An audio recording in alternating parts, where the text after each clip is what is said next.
Hello, Mabuhay World! Welcome to Manila, the capital of the Philippines that holds a big part of the history of our country. Come with our adventure as we uncover and visit the famous tourist attraction that will captivate your eyes and will spark the inner Filipinos inside of you.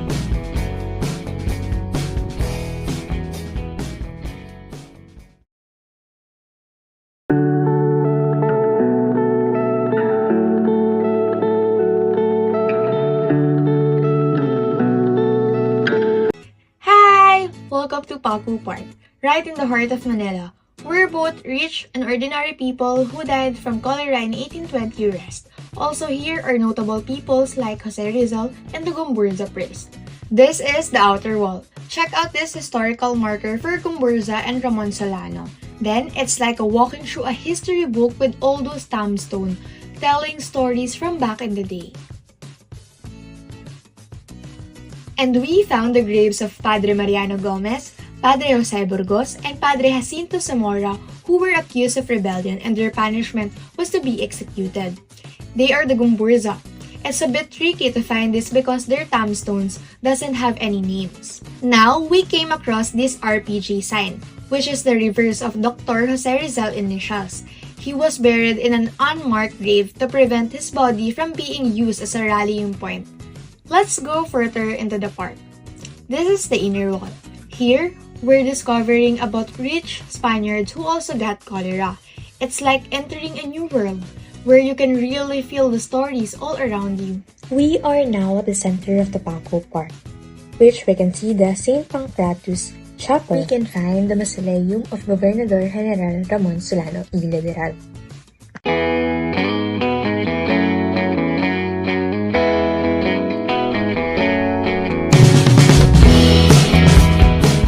And now, we are here on our second stop, the National Museum of Anthropology.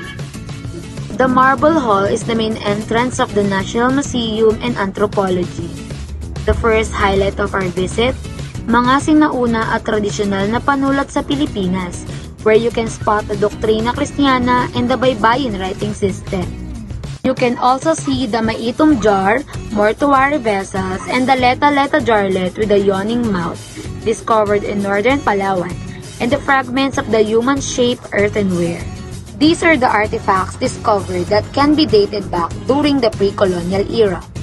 We are captivated by the beautiful visual of whale-bale meaning, traditional house, and the huge plastic sculpture made by Leroy Noon. The burial jar of Manunggul was discovered in Palawan, while the Maitom jar is discovered in Sarangani province. Other artifacts that can be seen in the National Museum of Anthropology are the Laguna copper plate and the Kalatagan ritual pot.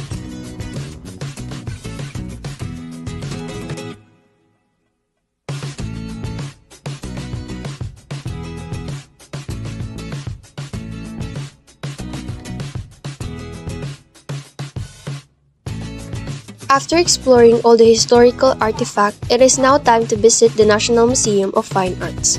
We are immediately greeted by the monument of the late President Sergio Osmeña, sculpted by Guillermo Tolentino. The National Museum of Fine Arts used to be the old legislative building that was built during the 1918 to 1926. Upon entering, we are fascinated by the huge painting of Spoliarium, assassination of Governor Bustamante, and the sculpture of Juan Luna's bronze bust.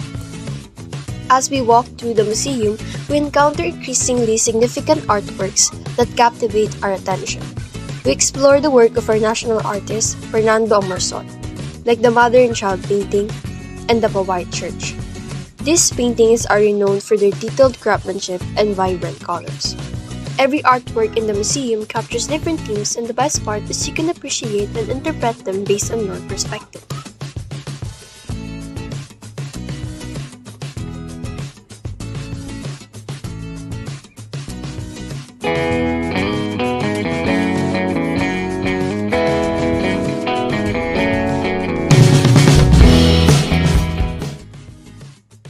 Welcome to Binondo, the world's oldest Chinatown, established in the year 1590s by the Spanish as the settlement for Catholic Chinese. Located across the river from the walled city of Intramuros, It was positioned so that colonizers could keep a close eye on their migrant subjects. Our first stop, the Puhing Lumpia located on Carvajal Street, where you can taste the delicious miswa soup made from the wheat flour noodles with eggs, green onions, and peanuts, and that's new on our taste buds. And the soy-based fried rice with peanuts and onion leeks that will satisfy your rice cravings.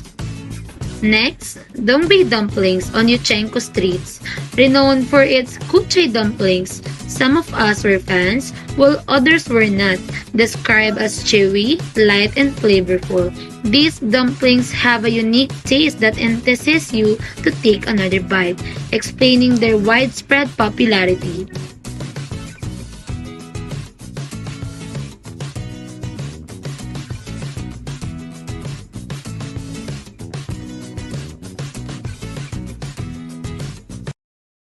We also got the Lord's 2 egg tart that I personally love since I'm a fan of egg tarts, located on the main arc of Binondo. And we also got the famous Tanghulu from the Beijing Tanghulu shop. It was a treat from our professor. Thank you again, Sir Malaya.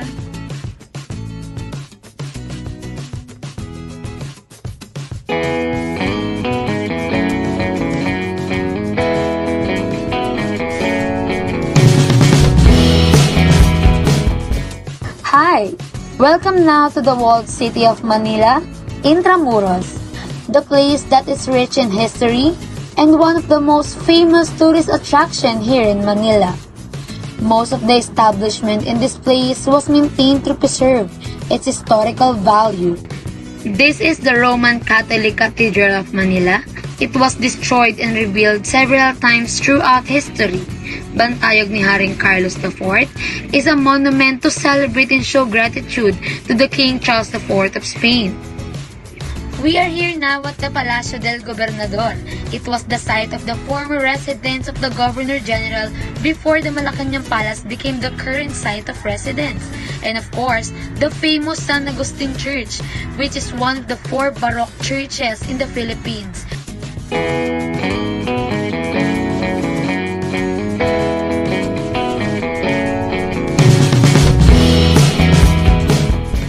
Let us now visit the Cartilla ng Katipunan. Here lies the Martial Law Memorial, also known as the Wall of Remembrance, where you can see the list of names of martyrs during the period of martial law. The Arroceros Park has more than 3,000 trees with around 60 native species present, accounting for 17% of all mature trees in the city. We also passed the Metropolitan Theater at Plaza Loton, Ermita. The Bonifacio Square is a popular plaza where the statue of Andres Bonifacio, sculpted by Guillermo Tolentino, is situated. We now reach the Pasig River Esplanade located at 448 1000 Riverside, Dr. Ermita, Manila. This famous place bears a resemblance to some European place like Spain and Italy. On other side of the Esplanade is the Pasig Ferry Station. The trip starts at Pinagbuhatan Station and goes up to the very last station of Escolta.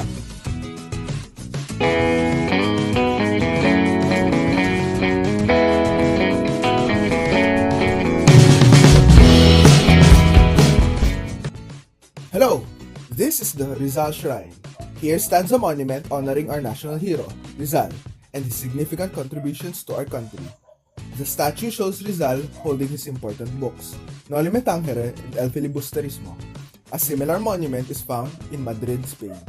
Philippine Marines are always guarding the area around the monument. Nearby, you will find where Rizal was executed and a marker for the Gomburza executions, reminders of our history's important events. We love visiting this Chinese garden because it's so peaceful.